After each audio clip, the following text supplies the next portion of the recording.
Let's take a look at how you use Excel to do an order entry in MDFDoorCAD. Here's our order made out in Excel. I'm just going to go ahead and close that. And I could make a new door, or I can just go to our library and I'll select my checker style door and insert that into the main drawing window. And then from there, I can select just order entry, import, and we're going to take that Excel spreadsheet, bring it into MDFDoorCAD. Here's our order. Now from there, it's easy. All I have to do is select the DXF out button right here.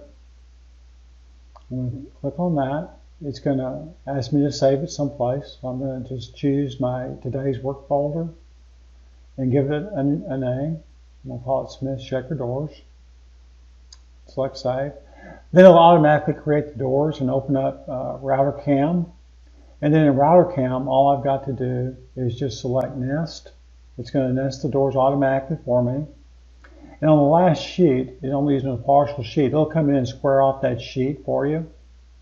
And also save that to the recycle bin.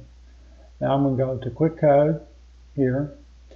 For the demo, I'm going to tell it to pause after the first sheet and also to give me a print preview of what the operator is going to see and what you're going to be able to print.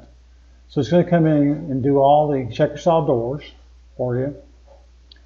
And it's also going to show you the job name, the cabinet the doors go on, and the door sizes and the materials the doors are made out of.